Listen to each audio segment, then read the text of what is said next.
I said, where did you get the money?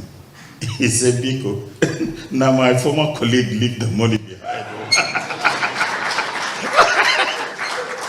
I laughed at. I said, he left it. He said, frankly speaking, he left money and foreign currency.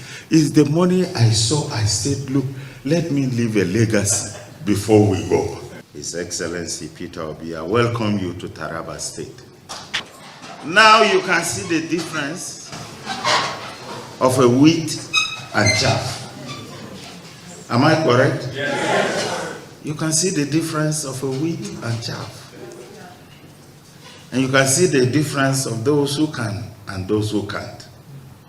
But let me be frank with you. I am not in the position to leave anything behind, sir. You are one of the real gems in Nigeria.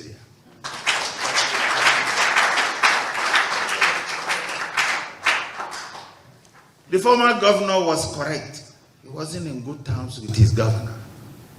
But you know what shocked me? I prepared the Southeast Regional Development Plan some years ago, some 2-3 decades ago. So Southeast, I know it on the palm of my hand. I know Anambra very well. And so, when I met the governor who had just finished his tenure,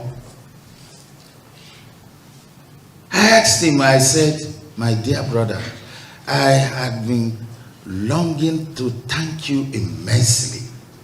You did something remarkably well. God bless you. He said, my brother, what is that? I said, the international airport you built in Oka. I said, I am exceedingly happy. He said, oh my God, I'm happy hearing it from you. Then I added, I said, where did you get the money?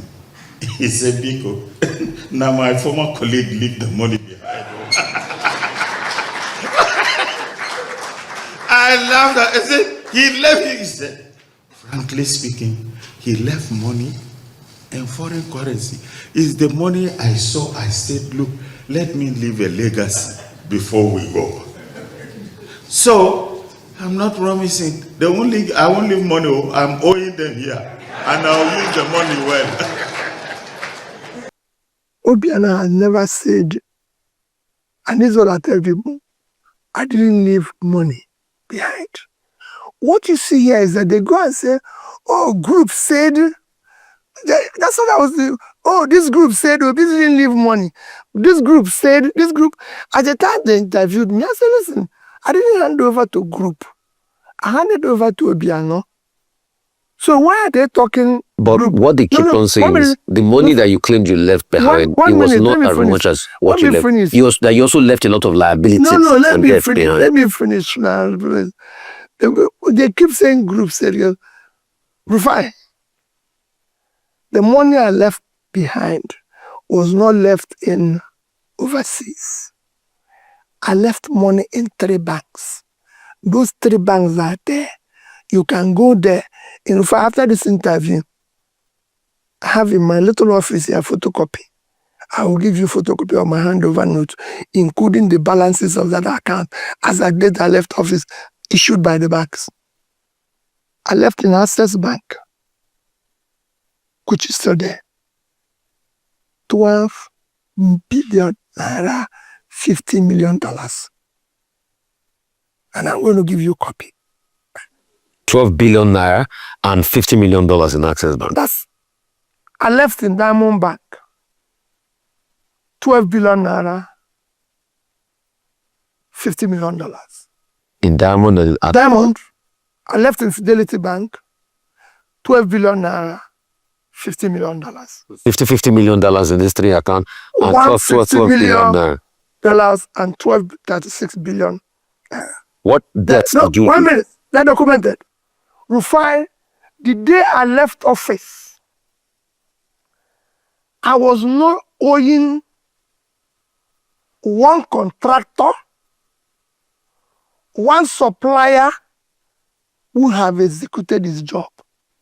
If you see one today, I challenge you. Go and sit. I was not owing any civil servant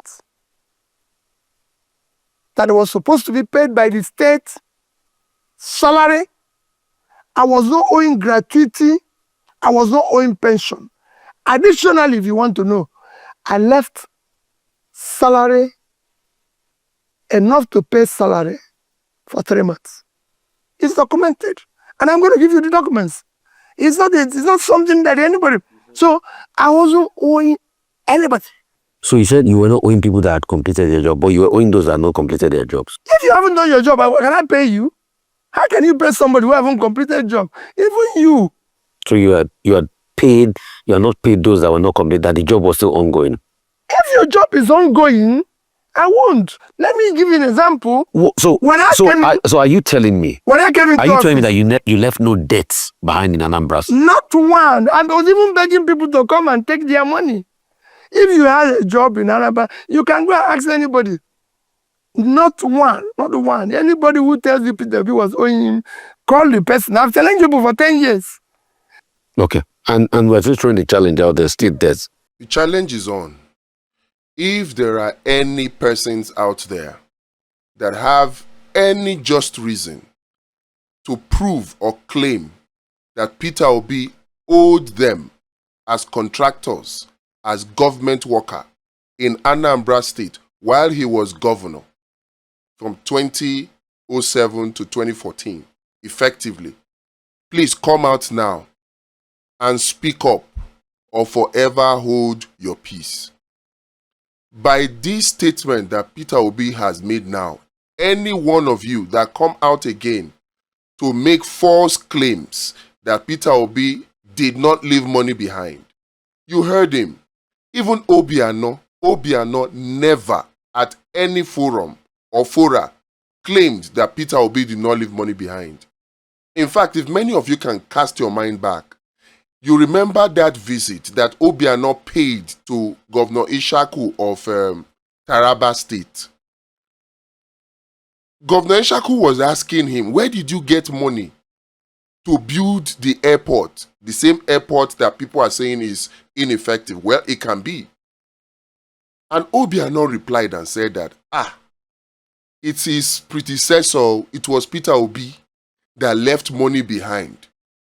And the two of them started making jest of Peter Obi. How many of you remember that video? They started mocking Peter Obi that they don't leave money behind, though, that the money is not even enough for them to spend. Look, no politician in the history of Nigeria has set the record that Peter Obi has set. Everybody is always thinking of how to take. Only Peter Obi has left money behind. Now, let's take and turn the tables on Tinubu. Can we say the same of Tinubu? Can we? Can we say that Tinubu left behind money? Rather, Tinubu left behind billions and trillions of naira of debt. All these blue rail, red rail, you people don't know. Borrowed money, despite the fact that Lagos State had the privilege to be the former capital territory and thus enjoyed developmental projects that now opened it up to make a lot of money today. So their IGR, they are making a lot of money, and the monies that are allocated to them, you put them together, a lot of money. But on top of that, ask yourself, they still have a lot of debt. They borrow a lot of money. And here is something that Tinubu has perfected. They call it public-private partnership, but it is a lie. It is a system whereby Tinubu uses proxy companies, people that he calls partners, to engage in some kind of public-private partnership. But the public will use, public-private partnership, but they will use public funds, Lagos State funds, now it is Nigerian funds, to fund the project. And then the private partner will use the project to collect money from Nigerians, and then they will say they are reclaiming their investment. They did it in Lagos consistently with the LASMA boss, with the red line, with the blue line. They did it. If you go and check, the so-called private partners are people that are linked to Tinubu, and then they will use government money and government name to fund the project, either through using government public funds or using loans, collecting loans in the name of government. But then when they finish executing the project, the private partner, quote and unquote, will now be the one to be collecting revenue. And those revenues, they will now say they are taking their own return on investment. And so that so-called public-private partnership becomes a system that they use to siphon public funds into private pockets. Is that not what they are doing now with the so-called Lagos to Calabar Coastal Highway? Is that not what they are doing with high-tech? Let's not forget the fact that Tinubu, aside from leaving zero money behind and leaving huge debt behind for successive administration, also now put in place machinery for siphoning public funds into private pockets, and they call it PPP. Three very, very wicked things that sees Lagos now being sold to his elite friends, and then the majority of Lagosians living in abject poverty. Many of you may not know, but Lagos has the highest number of slums and shanties in Africa. Lagos. The same Lagos that Tinubu claims he developed. Compare and contrast that with Peter Obi. This man never collected any pensions from Anambra. He never even got land allocated for him. Can you say that about Tinubu? Can you? Of course you cannot.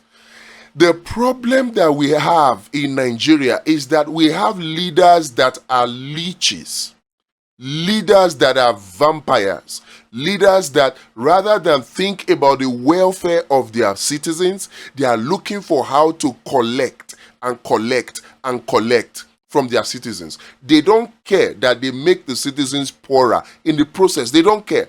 That is what Tinubu represents. But the direct opposite is what Peter Obi represents. This interview is a silencer. Nobody can come now and begin to say, oh, he owed people. He did not. He has challenged you. If you know any such person, bring the name. Let them verify. 2027, Nigerians, Peter Obi is our chance. He's our plan. He is our man. 2027, he is our man. Don't let anybody use propaganda to confuse you. Don't. Because we need leaders that will think about you first. They are killing you now with their policies, but they don't care. You need somebody like Peter Obi.